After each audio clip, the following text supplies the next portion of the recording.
Curiosité scientifique, professeur Guebillard. Pour cela, nous avons conçu Natmo, une plante intelligente connectée sur les rotules.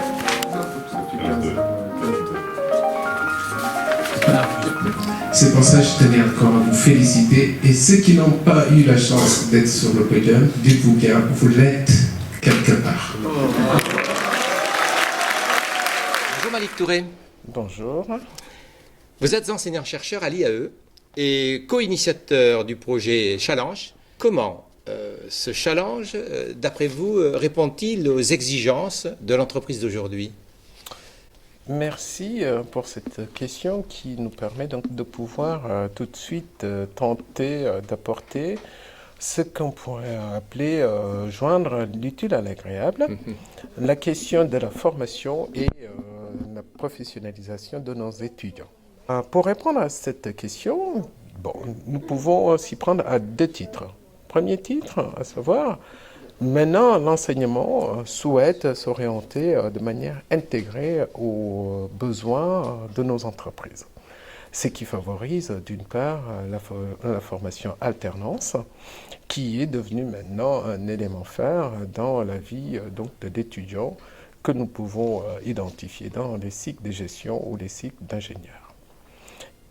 Qui plus est, cela nous amène à pouvoir répondre à une attente spécifique qui est le fait de former dans l'entreprise ses futurs collaborateurs, et tout en respectant ce que l'on appelle un équilibre entre l'enseignement et le besoin de professionnalisme de nos jeunes dans ce monde qui évolue très très vite.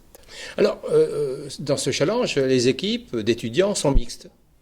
Ils proviennent d'écoles extrêmement différentes, IAE, Polytech, IMT, etc.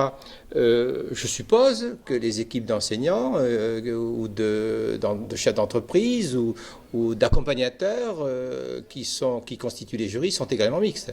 Absolument, parce que si vous regardez un peu la manière dont nous avons constitué ce challenge qui célèbre aujourd'hui sa 10e année d'existence, c'était dans un but de pouvoir dégager une synergie entre l'ensemble de nos collaborateurs et développer aussi ce qu'on pourrait appeler donc un échange actif entre nos étudiants.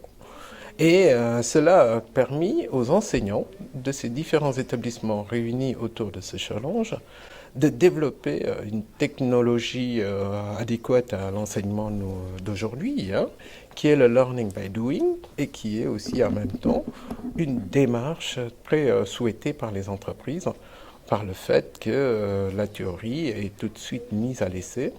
Et pour nous, en tant qu'enseignants, nous permet donc de développer de nouvelles pédagogies.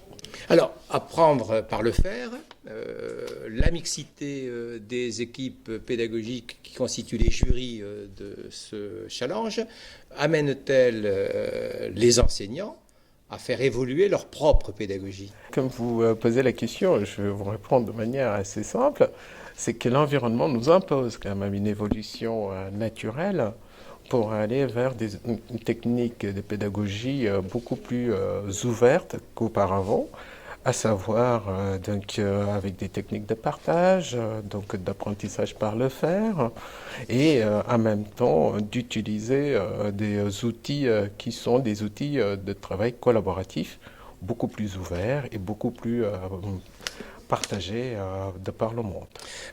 On voit poindre dans l'enseignement secondaire, mais aussi dans l'enseignement supérieur et dans les grandes écoles, un intérêt extrêmement fort avec ce que l'on appelle la classe inversée, l'enseignement inversé. Est-ce que c'est quelque chose qui touche les enseignants de vos écoles? Tout à fait, parce que nous ne venons plus avec ce que l'on appelle un cours à donner, nous venons avec une préoccupation, avec ce que l'on appelle des attentes à satisfaire.